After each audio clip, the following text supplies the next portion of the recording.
মুফতি আমির হামজার একটি ভুল বক্তব্যের বিরোধিতা করতে যে ছাত্রদল আরো কঠিন পরিস্থিতিতে পড়ল। দর্শক, আমির হামজা যে বক্তব্যটা দিয়েছে ঢাকা বিশ্ববিদ্যালয় সম্পর্কে, ওটা ডেফিনেটলি ভুল। এটা নিয়ে আলোচনা করার কিছু নেই। আমাদের দর্শকরা এতটুকু সচেতন যে আমির হামজার বক্তব্য ভুল, এটা সবাই জেনে গেছেন। যদিও আমির হামজার রুট বক্তব্য বা মতন ভুল না, কথা বলতে যে কিছু মিস ইনফরমেশন বা এদিক ওদিক হয়ে গেছে। যেমন ঢাকা বিশ্ববিদ্যালয়ের মহসিন হলে আজান হয়নি, মাইক দিয়ে আজান দিতে পারেনি ছাত্রলীগের নেতাদের ঘুমের ডিস্টার্বে বা এটার কারণে, এটা ঠিক না। মহসিন হলে সবসময় আজান হয়েছে, উচ্চস্বরে আজান হয়েছে। তবে সলিমুল্লাহ মুসলিম হলে SM হলে মাইক বাজিয়ে আজান দেওয়া যায়নি, যেটা 5 আগস্টের পরে শুরু হয়েছে। জসিমউদ্দিন হলে মাইক বাজিয়ে আজান দেওয়া যায়নি। এছাড়া ঢাকা বিশ্ববিদ্যালয়ে এরকম অসংখ্য ঘটনা রয়েছে যে ছাত্রলীগের নেতারা ঢাকা বিশ্ববিদ্যালয়, জাহাঙ্গীরনগর বিশ্ববিদ্যালয়ে হাজারো ঘটনা রয়েছে, ধর্ম পালনে বাধা দিত, ধর্মীয় স্বাধীনতায় আঘাত করত। এটা সর্বজন বিদিত, কে না জানে। আমরা ঢাকা বিশ্ববিদ্যালয়ে করেছি, আমরা নিজে দেখেছি। মসজিদের ইমাম জাস্ট একটা হাদিস ঝুলিয়ে রেখেছে, একটা হাদিস লিখে রেখেছে মসজিদে, সূর্যসেন হলের কথা বলছি। এই কারণে তাকে অনেকদিন নামাজ পড়াতে দেয়নি। মসজিদের ইমাম কোরআন হাদিস থেকে হক কথা বলে। আওয়ামী লীগ 2008 সালে ক্ষমতা আসার পর তাকে OSD করে রেখেছে, তাকে বাদ দিয়ে দিয়েছে।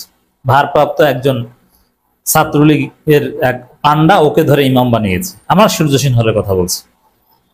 এর মানে ধর্ম পালনে বাধা দেওয়ার এরকম অসংখ্য নজির রয়েছে। এবং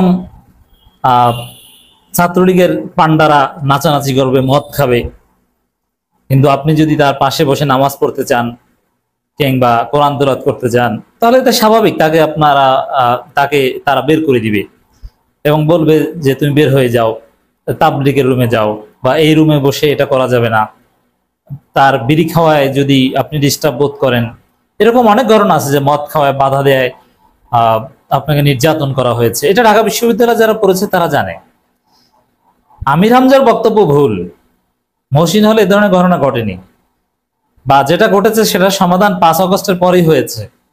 আমির হামজার বক্তব্য অ্যাবসলিউটলি ভুল। কিন্তু ছাত্রদল কি করলো?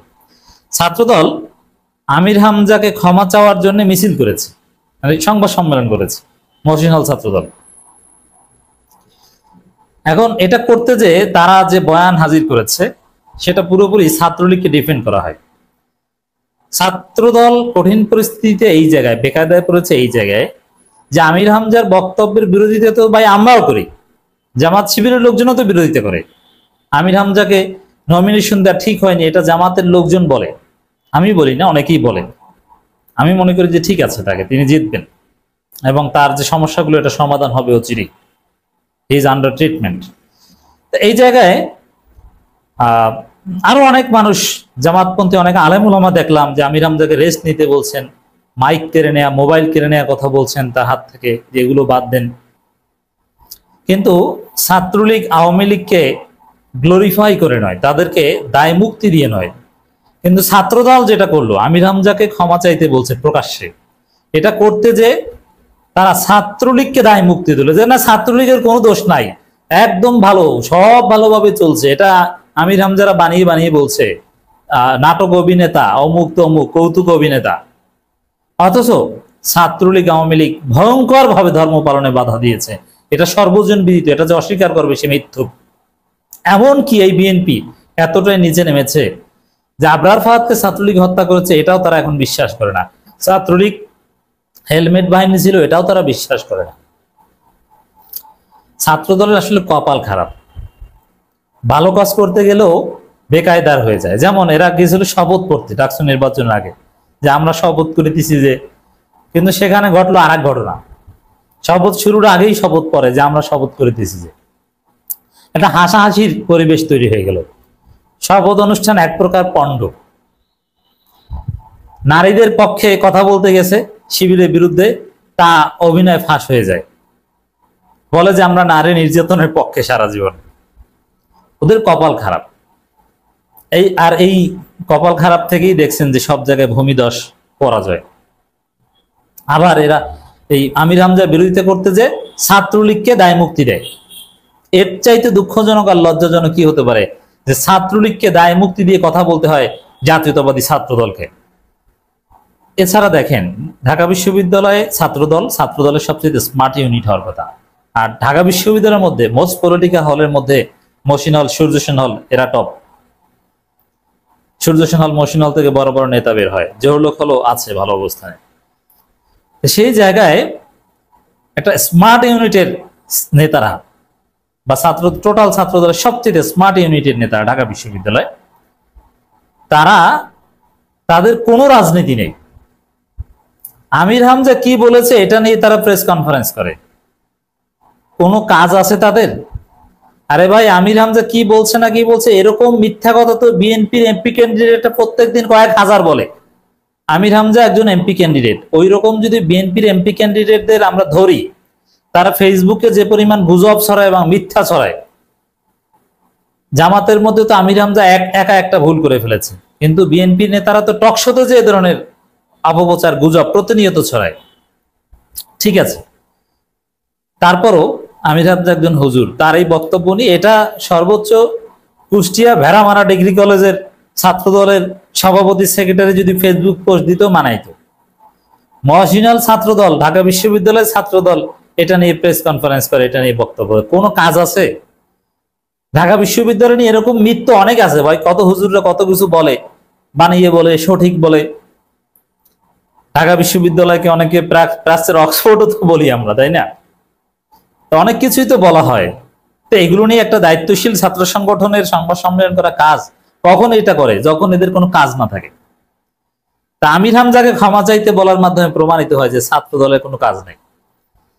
তাহলে এই যে বিএনপির মনিয়াপ্পা থেকে শুরু করে দুদু, রিজভি, এরা যে প্রতিনিয়ত শত শত গুজব ছড়ায়, যেমন জাহাঙ্গীরনগর বিশ্ববিদ্যালয়ে কি মালপত্র নাকি কোন জামাত নেতার কোম্পানি থেকে কিনেছে, অথচ সে বিএনপি নেতা। এই যে গুজবটা বিএনপি সব বটফোর্সরা ছড়িয়েছে, এটার বিরুদ্ধে একটা সংবাদ সম্মেলন করো তোমরা, ছোট ভাইরা যারা সংবাদ সম্মেলন করেছে আমি দেখলাম যে আমার ছোট ভাই। কোন রাজনীতি থাকলে এই ধরনের উদ্ভট কাজ করার কথা না। আমির হামজাকে প্রকাশ্যে ক্ষমা চাইতে হবে। হ্যাঁ, এই আমির হামজা এই কথাটা ভুল বলেছে, তিনি এটা বলবেন, এটা ছাত্রদল বললেও বলবে, না বললেও না বলবে। এটা জামাতের লোকজনই তাকে অলরেডি পরামর্শ হয়তো দিয়েছে যে এই আমি মিস ইনফরমেশন দিয়েছি, আমি দুঃখিত, আমি ফেসবুক থেকে নিয়েছি, এরকম আমি আর দিব না, করব না, আমি যাচাই বাছাই করে কথা বলার চেষ্টা করব। এটা শিওরলি তিনি বলবেন। এটা ছাত্রদল বলেছে এই কারণে না, কিন্তু ছাত্রদল আমির হামজাকে ক্ষমা চাইতে বলে নিজেরা ছাত্রলীগের পক্ষে সাফাই গাওয়া একটা দল হিসেবে প্রতিষ্ঠিত হলো, এটা তাদের জন্য দুঃখজনক, লজ্জাজনক। এবং কখন এই সব বিষয় নিয়ে কথা বলে? যখন কোনো কাজ না থাকে। এটা ভাই ধর্মীয় ক্যাচাল। এই যে কিছু ধর্মীয় ক্যাচাল, এই হাফিজুর রহমান কুয়াকাটা কি বলেছে, আমির হামজা কি বলেছে, আজহারি কি বলেছে, এনায়েতুল্লাহ আব্বাসী কি বলেছে, আব্দুল খালেক শরীয়তপুরি কি বলেছে, এই সব বিষয় নিয়ে ঝগড়া কসলা, এটা আলাদা একটা জগৎ। হ্যাঁ, আমি ব্যক্তিগতভাবে এর সাথে জড়িত, কিন্তু এটা অনেকটা নন পলিটিক্যাল, এটা ধর্মীয় ফেরকাবাজি, ফেতনাবাজি এই জগতের। এটা কোনো দায়িত্বশীল পলিটিক্যাল অর্গানাইজেশনের কাজ হতে পারে না, এটা তাদের কোনো সাবজেক্ট ম্যাটার না। তো এইগুলোকে সাবজেক্ট ম্যাটার বানানোর মাধ্যমে প্রমাণিত হলো যে ছাত্র দলের কোনো রাজনীতি নাই, এরা একটা দেউলিয়া সংগঠন। এবং এদের লজ্জা শরম আছে? এদের নেতারা, ভিপি ক্যান্ডিডেট সে আবিদ ছেলেটা এখনো অপপ্রচার চালায়, আর ঢাকা বিশ্ববিদ্যালয় কর্তৃপক্ষ প্রেস রিলিজ দিয়ে বলে যে এইসব অপপ্রচার। মান সম্মান আছে? টিএসসিতে সাদিক ফরহাদের নামে ভোট চুরির নাটক সাজাতে গিয়ে ধরা পড়েছে, তদন্তে প্রমাণিত হয়েছে ছাত্রদল পরিকল্পিতভাবে নাটক করেছে। লজ্জা শরম নাই? তোমরাই আকাম করো আর এসেছো আমির হামজাকে ক্ষমা চাইতে হবে এইটা বলতে। কাজ নাই আর।